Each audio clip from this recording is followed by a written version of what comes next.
Hey guys, welcome back to my channel. So it's been a little while again since I've been able to post a video. I've just been so crazy busy, but today is going to be a little crochet and chat while I work on my temperature blanket. And I also have a really awesome, beautiful Mother's Day gift that I wanted to show you that I made for my mom. I know I'm a little late. Mother's Day here in the US was last week, so I'm late to show you guys this, but I actually didn't get it done until the night before Mother's Day, and it was pretty late at night when I got it done, and so I woke up and gave it to her the next day and didn't get a chance to film anything about it. So I was like, Mom, I need that back so I can film a video. So I can't wait to share it with you though. It is a super cute and super easy and fun project and very different from anything I've ever done before.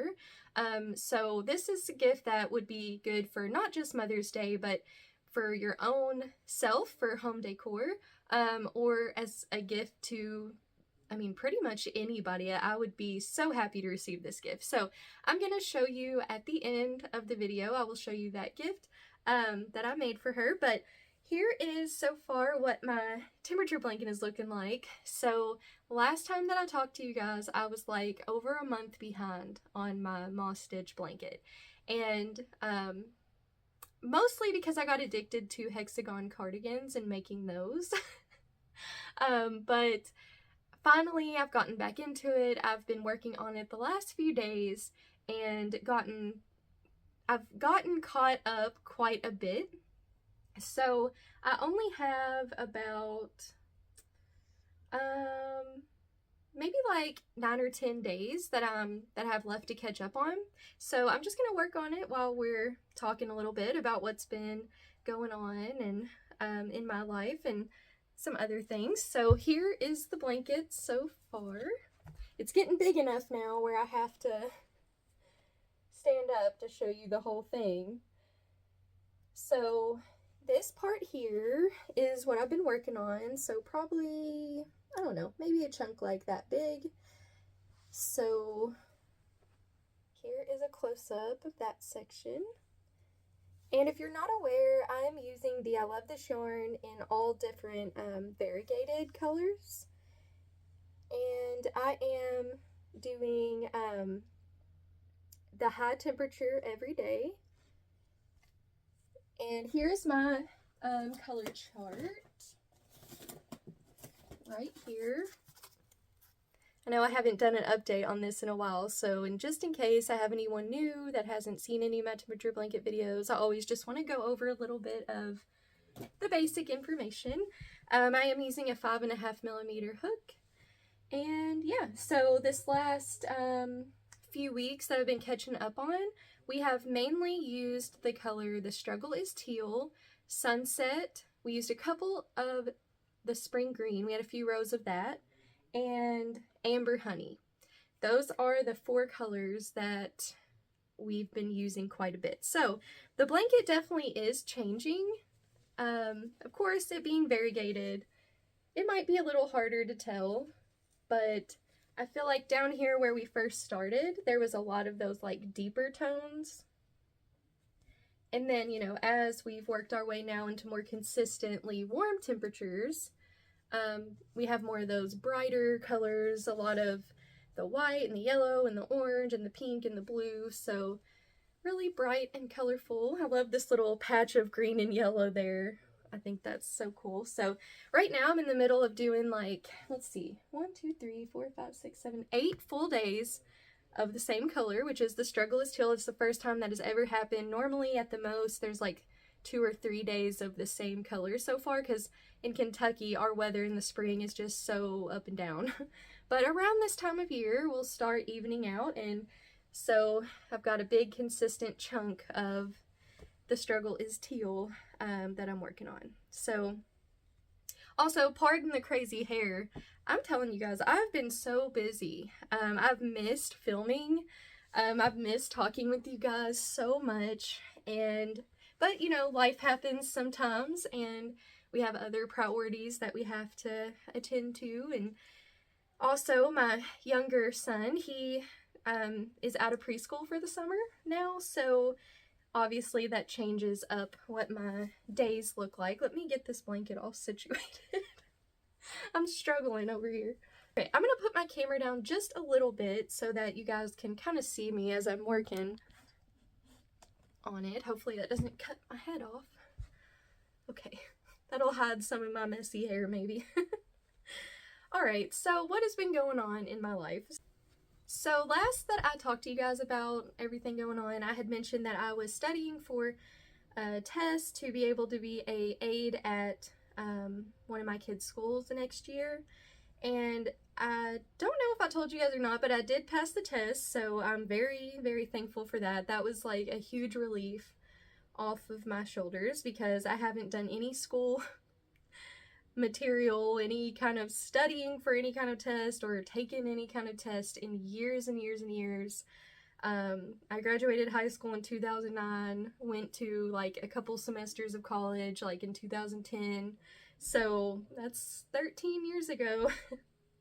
So it was a little bit stressful, but I'm very happy to have that behind me, and now I'm just kind of waiting for a position to open up that I'm interested in, and stuff like that. But then I needed to shift my focus over to our mission trip. So I mentioned, I believe in maybe a couple weeks ago, I mentioned that me and my husband are going to Guatemala this summer for 10 days on a mission trip. We were asked to go by the mission pastor at our church, and you know, this is something we never really thought we would be doing. But God has other plans for us sometimes, most of the time, than we, you know, think we have for ourselves. And so, you know, we are very excited and grateful and thankful to be able to, you know, be asked and chosen to go on this trip. And our church takes missions very, very seriously. So we do meetings and sort of like trainings and stuff every so often, every few weeks. So we have a lot of reading material we've been going through, and I've also been in the process of writing letters to try to get fundraising funds for the trip, because it is very expensive. It's going to cost me and my husband around $3,000 to be able to go. That includes airfare, food, lodging, that kind of thing. But we trust that God will provide for us. And, you know, I know that there are some of you that may be interested in supporting something like this. And so if you are, please feel free to reach out to me if that is something that you feel led to do, is to donate to a cause like this. Then please reach out to me through my email. It is kristencrochets@yahoo.com, and it will also be listed in the description. But yeah, just reach out to me and I can kind of tell you a little bit more, and how you can, you know, financially support if you would like to or feel led to. But other than that, obviously prayer is a huge way that anybody can support us. So if you are a praying person, then I would just ask that you please pray for us as our team as we all prepare. There is, I think, about 14 of us going, and a lot of us, this is our first time going on a mission trip.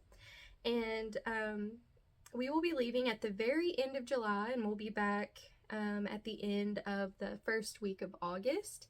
And what we will be doing there is our church partners with a couple missionaries. They are a husband and wife team that live there in Guatemala. And so our church believes that the local missionaries, the people who know the culture, are the ones who can minister best and know the needs of the people there. But so we work alongside them, and they find churches and people that they think that we could come alongside and help in some way on some kind of mission trip. And so we just started to partner with a new church there in Guatemala. And it is a small church in a rural, I can never say this word, guys, like rural, rural, R-U-R-A-L. I don't know why, but it is like impossible for me to say. So that's that. We're just gonna say in a small community. But it is primarily made up of women and children. There are, I think, a few men, but this area, there's a lot of just women and children because the husbands have like come to the US for work or other areas. And so this church is filled with women and children. So our team is primarily composed of a lot of women, but my husband is going as sort of security, and he also plays drums, but he'll be playing something called the cajon there, which is like this box that you sit on and you hit it like a drum. So he'll be doing that some for worship. And then of course our missions pastor, he will be there. And then there's 2 other men that are going, you know, obviously all men will be there for security, as well as we do have a Spanish speaking pastor that is going with us, that will be ministering to some men that are there. And so what we'll be doing is half of our group is going to be focusing on the children's ministry. So our children's coordinator is going on this trip, and she's awesome. So a few of the members will be working with her, and they're going to be doing like a vacation Bible school for the kids. And then the other group of us, which I think this is the group I should be included in, is we're sort of doing like a women's conference type thing where we're going to be sharing, each of us, a little bit of our testimony, and then splitting up into small groups and being with the women, you know, just teaching and encouraging the women through small group study and things like that. And so very excited. Obviously though, we are very nervous for many reasons. For one, I've only flown 1 time in a big commercial plane, and that was years and years ago when I was like 11 years old and scared of nothing. And then my husband has never flown in a big commercial plane. He has flown in like a 4-person, like small little aircraft. When we first got together, we went out to a little local airfield and did that, but that's a lot different than a big plane. So that's going to be new. Going to another country where there's a language barrier is going to be very new. I know very extremely basic Spanish. I need to get to working on practicing a little bit. But my husband knows virtually no Spanish, and he's a really quiet guy. So he's, you know, obviously nervous in that way too. But another thing is, after this meeting, between this meeting Sunday and our next meeting, we are supposed to tell our testimony to a couple strangers, because, you know, we're going to be going to a foreign place and doing that. And so that is really nerve-wracking. You know, of course, I think all of us who are Christians, we want to be bold in our faith, and but it can be scary because we don't know how people are going to react to us. And in the end, it doesn't matter. You know, all that matters is the approval of the Lord, but it's still nerve-wracking.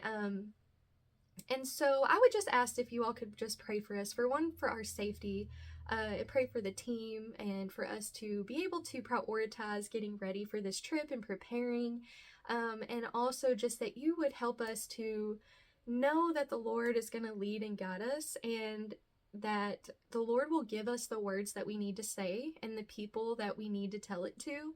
And I just have to trust that is not up to me. All I have to do is be faithful and be open to doing these things. And even though it is out of my comfort zone, I can trust that the Lord will help me. It reminds me of the story of when Moses goes to Pharaoh to ask him to let the Israelites go. Before that, you know, when God called him to do that, he was like, but Lord, I'm not good at speaking. Like, I don't speak well. And God was like, don't worry about that. Like, I will speak through you. And so I always draw on that as strength in times like this where I'm asked to be out of my comfort zone.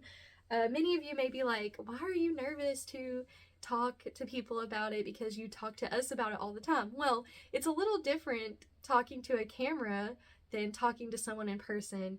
It's easier for me to talk to a camera because I'm not having to read people's facial expressions, and that's a big thing for me. So like, if I'm in a little group of people and I'm talking, it's difficult for me because I'm looking at everybody's face and trying to figure out what they're thinking, and so it kind of trips me up a little bit. So I definitely need some supernatural help from the Lord to not get into my nerves and just go with it.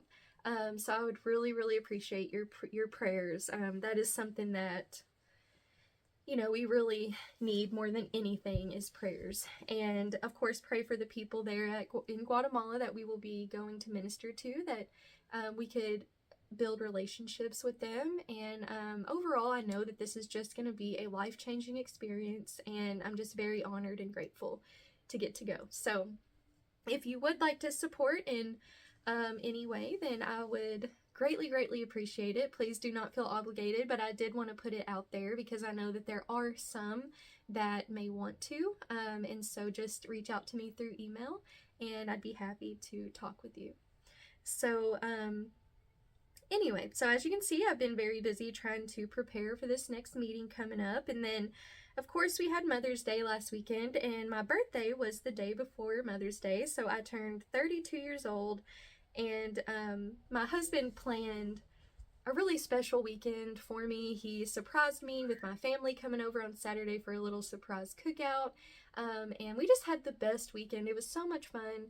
So I'm just very thankful for that, and was busy, of course, with that. And it's just been a whirlwind of activity over this last couple weeks. But I have missed filming so much. Like I said, you know, doing YouTube has been such a blessing in my life, and the relationships that I've formed with a lot of you guys just means so much to me. And so anytime that I'm away for longer than normal, you know, it does bother me. But it's also good that YouTube allows me that freedom where I don't have to feel that pressure of putting out a certain number of videos every single week or they're gonna like cancel me or whatever, you know. So I'm very thankful for that. Of course, my goal is to put out about 2 videos a week. If I'm able to do more, that's awesome. If I can only do 1, so be it.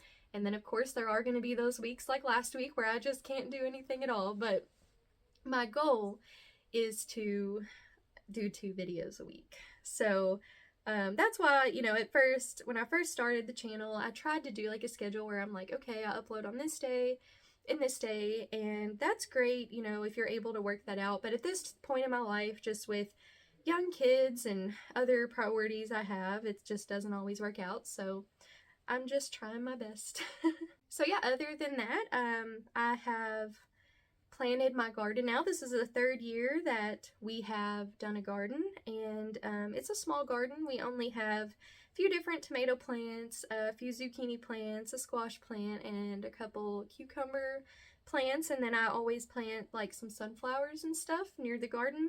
And it's just brought me like so much joy since I've started doing it. I didn't know when I did it at first like what I would think about it or if I would enjoy it, but I love it. I love to wake up every morning, especially when things are really starting to rapidly grow, like around this time of year.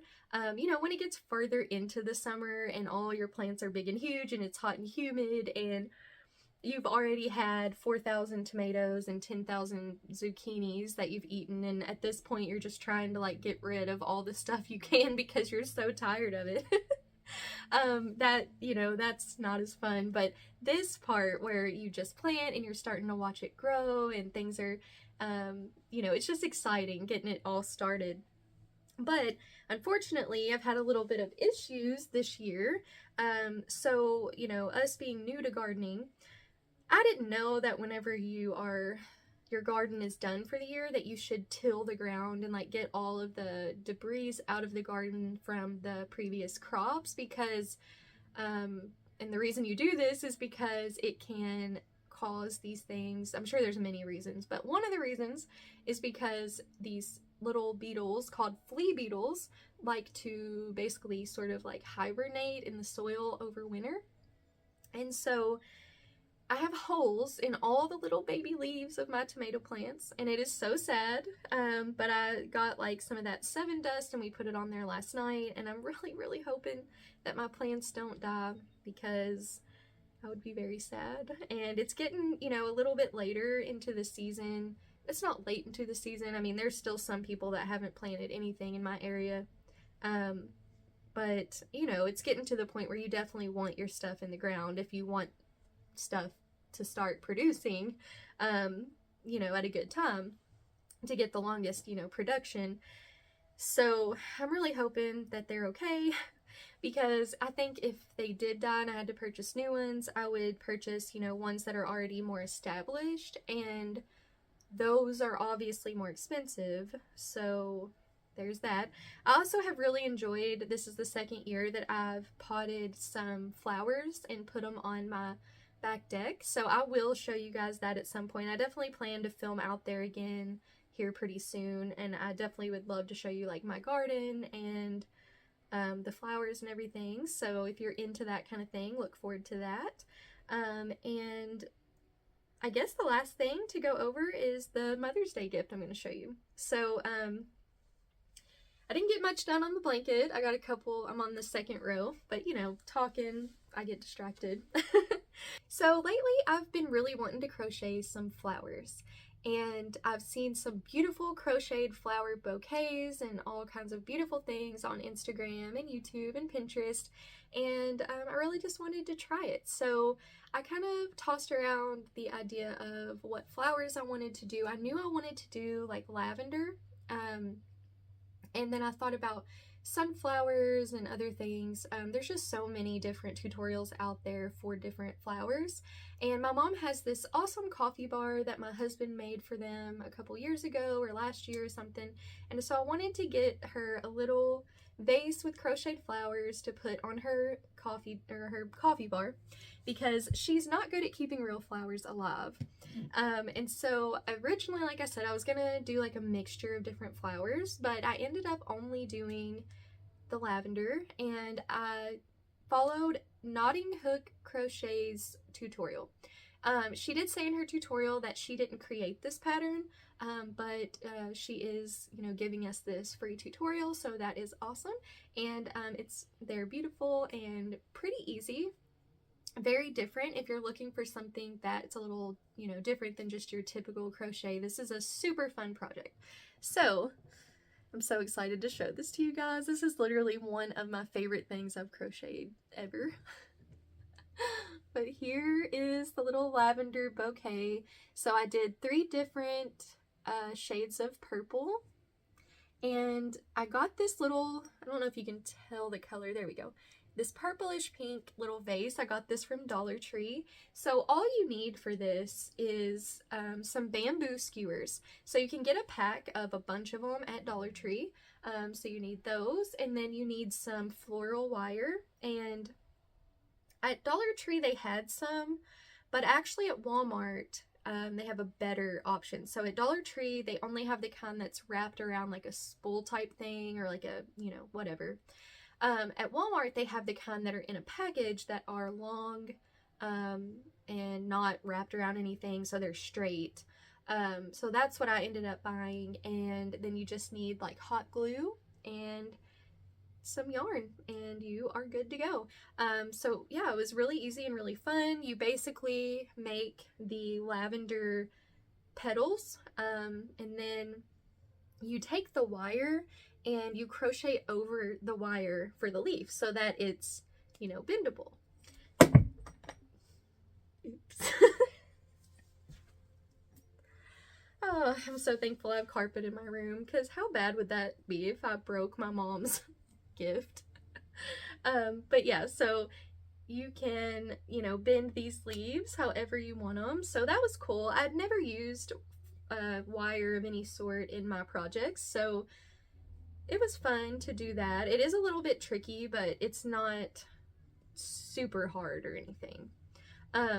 But yeah, I like that, you know, she can manipulate these leaves to however she wants. And then here's a little up close view of them. Let me take one out and show you. So here is what they look like out of the vase. And so you basically, yeah, you make the leaves, you make the blooms on the lavender, and then you I'm dropping everything today. And then you you wrap the skewer in green yarn to hide the brown, obviously, and then you hot glue. You kind of just wrap around and around and around and around the lavender blooms and hot glue as you go. And then you hot glue the little leaf and you wrap it all up so that it stays nice and secure. And yeah, I love this so much. Like, purple is one of my favorite colors. And then just having, you know, the 3 different shades in there of the purple, and I don't know, it's just so fun and so cute. And I think that stuff like this just makes the perfect gift, and I had never thought of doing this before, and it's super cheap, you know, because I mean, a little vase like this, $1.25, and the supplies are super cheap, and the yarn, you only use a tiny bit, so a perfect gift. I cannot wait to play around with this a little bit more, make some other flowers, and see what kind of beautiful bouquets I can come up with. But yeah, I just think this is an awesome gift that I think pretty much anybody would be happy to receive. I could see this sitting on a receptionist's desk or a teacher's desk, or you know, just for family to put on their coffee table or coffee bar or wherever. I just love it so much, and part of me wants to keep it for myself, to have it as decoration. But I won't do that. It is for my mom, so I will give it back to her. But yeah, that is it for today, guys. I had a lot to catch up on, so sorry, this is a pretty long video probably at this point, but I'm so excited to have been able to sit down and film, and I can't wait to chat with you guys in the comments. So the verse I want to share with you today is 1 John 5:14, and it says, "Now this is the confidence we have before him. Whenever we ask anything according to his will, he hears us." And isn't that such a blessing? Like, we can know that when we pray, and we're not just praying for selfish type things or things that really don't matter that much, but when we are praying in accordance with God's will, we can be assured that he hears us. Now, are we always going to get the answer that we think we should get? No, because God's ways are higher than our ways, and his thoughts are higher than our thoughts, and he can see the end and from the beginning, and we can only see the present moment. So no, of course, we're not always going to get exactly what we ask for in exactly the way we want it, but we can trust that God hears us and that he will answer in the best way, in the way that he knows is right and is in his will. And so I'm very, very thankful for that. And I just want to thank you guys again for all of your prayers, and I cannot wait to chat with you guys. I missed you guys so much. I hope you've missed me as well. I feel like we've become friends, and it's like talking to an old friend every time I get to record and talk with you guys. So I really hope that you all have an amazing weekend. I hope you have some good weather where you live and can get outside and enjoy some sunshine, and may God bless you. I'll see you super soon in the next one.